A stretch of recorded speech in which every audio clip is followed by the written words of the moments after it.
We got Dr. Shorty Jones in the house, y'all. And we ain't gonna be talking about medicine. Oh no, I got this cough. We're gonna be talking women. Okay? So let's get to it.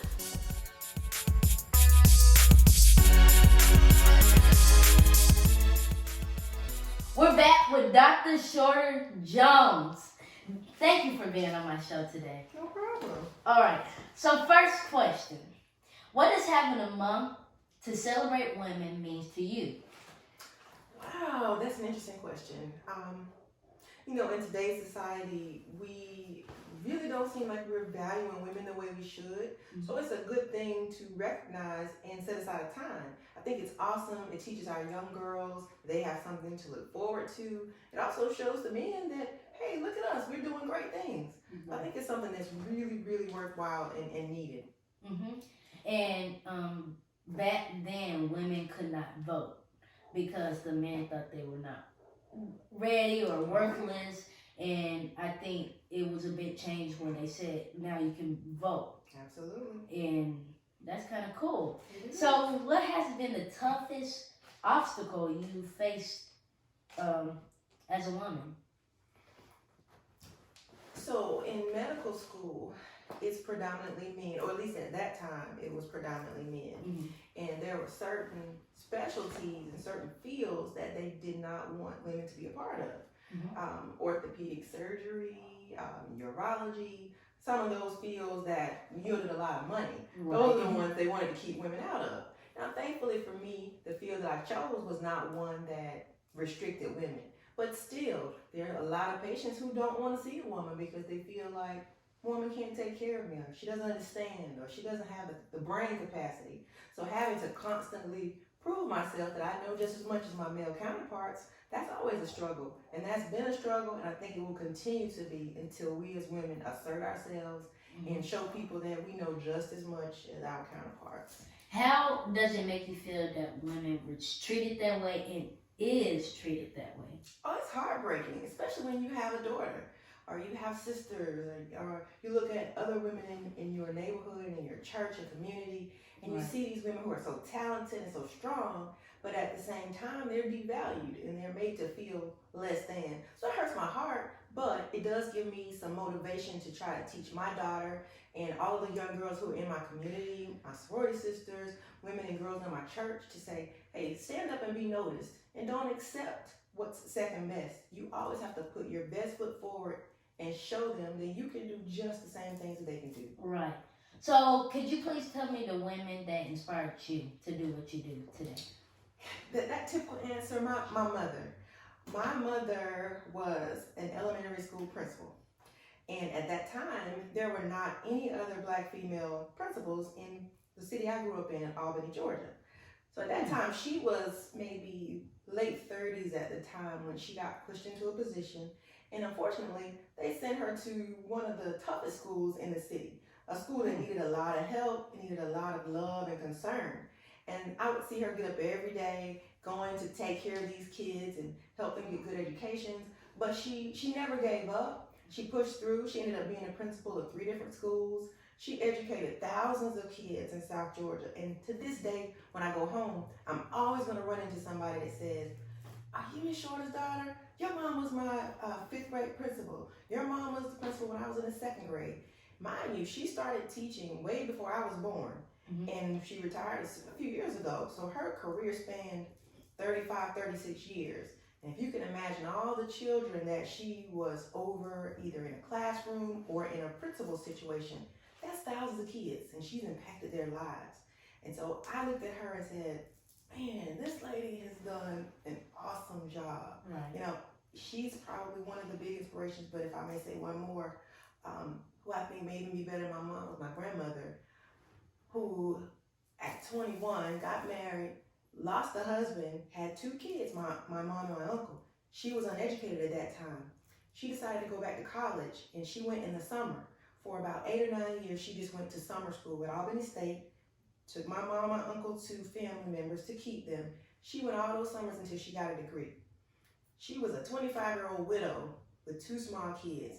So when people say, I can't do this and I can't do that, yes you can. This woman in the 1950s went back to school for all these years with no husband, with 2 small kids, and made it, and then went and got a master's degree. So there's nothing that we can't do in these days. So what is the one thing you wish that all women could avoid? Avoid, man, that is really tough. Avoid being made to feel like you're nothing. You have to have that inside drive, the guts to stand up and be noticed, and not allow anyone to tell you that you can't. So you gotta avoid being put in your place. You gotta stand up and be noticed. All right. Thank you, Dr. Shorter. We'll be right back after this quick break. You know, this road can get scary, and self-doubt clouds your confidence. Stand in the mirror and say this: I'm capable of winning, come from humble beginnings, and it doesn't matter where I've been. Success is in my reach, I deserve it. If I can tell the truth, been through 1,000 things, but I'm not a victim, I let go of the pain. All right, we're back with Dr. Shorter Jones. All right, thank you again. Okay, so we're going to start this off with another question. Where do you feel we are today with bridging the gap between male and female equal rights? We're moving really slowly. I heard a statistic, and I actually at an oratorical competition yesterday my daughter was participating in. One of the speakers said that when you look at how much money a man earns, they put white men earning the most for the same job, then they put black men, then they put white women, then black women, then Hispanic women.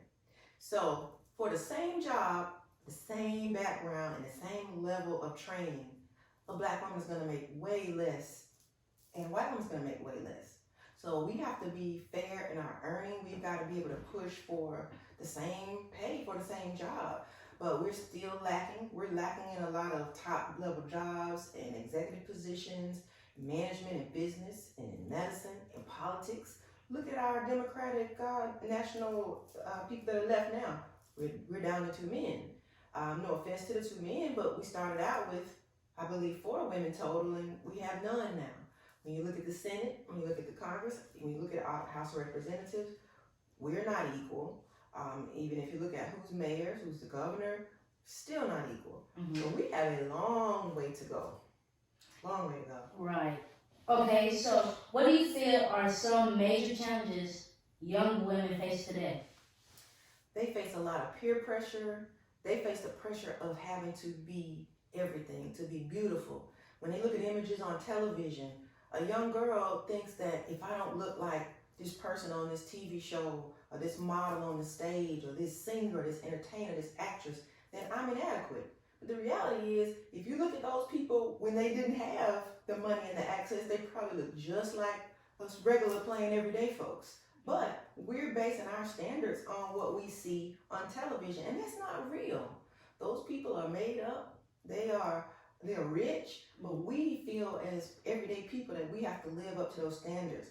So these young girls today think that they should have all of this beauty and all this glamour, when they need to look inside, because what's inside is what's beautiful, and that's what's going to last. What you see on the outside is going to be old and gray one day, but what's inside, your knowledge, your spirit, your essence, that's what's going to last, hopefully until the day you die.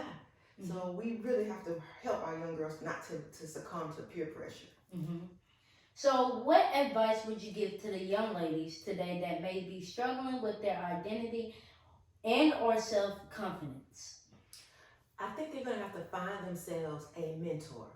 Now, you hope that a young girl has a mother to be a mentor or have as a mentor.